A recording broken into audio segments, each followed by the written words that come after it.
Hello and welcome to a quick painting video. This is more of a rough sketch. In total it took about 45 minutes. And Yeah, you can see the process in this video while I talk a little bit about it and randomly ramble about all kinds of stuff. Hope you enjoy it. Anyway, I had this image in my sort of image library.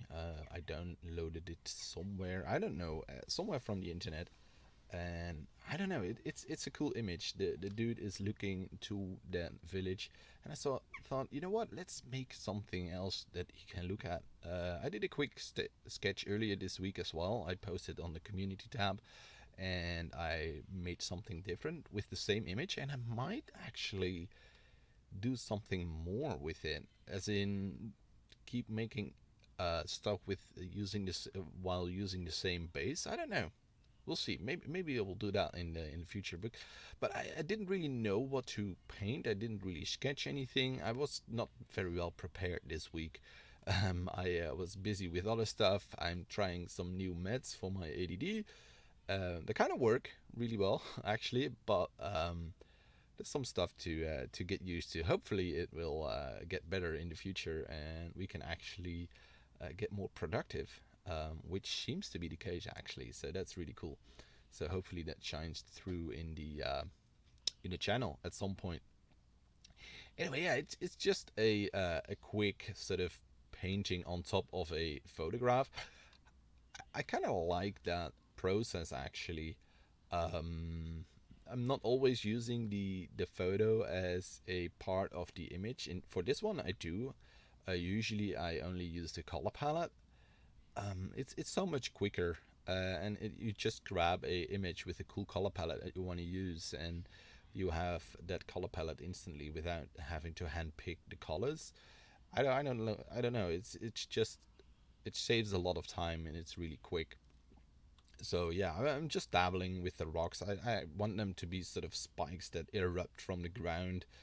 Um, but at this stage, I'm like, it doesn't really feel that dramatical, and I had a little bit of a hard time creating depth within those spikes.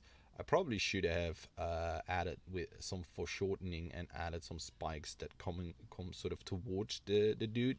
In hindsight, this is a good way to sort of criticize myself, or not really to be very critical, but to think about what I could do better to improve my design skills. So yeah, I wanted some dramatic elements, so I found that image of that ring, sort of an energy. I just googled energy ring, and I set the layer to screen or something to create this ring around those spikes or rocks or monoliths or whatever you want to call them.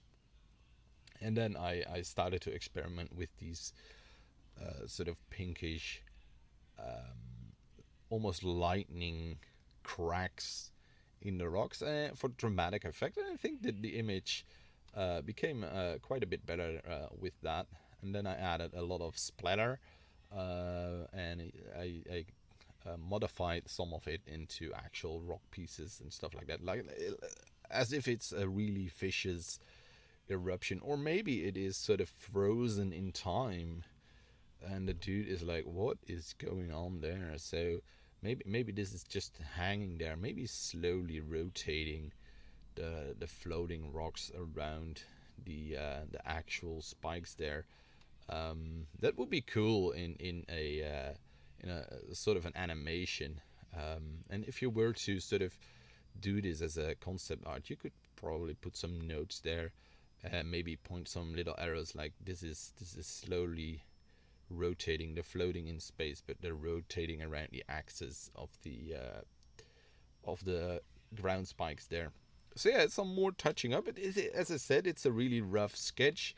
I didn't really have time to make a fully fledged painting. Hopefully that will be something that we can do next week. I have a nice project planned. I still have to figure out some stuff for that, but that's going to take multiple weeks, maybe even months.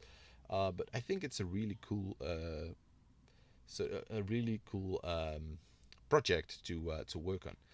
Anyway, this is it for this one. Not much to talk, just sort of randomly rambling. I hope you don't mind, and I hope to see you in the next one. Bye.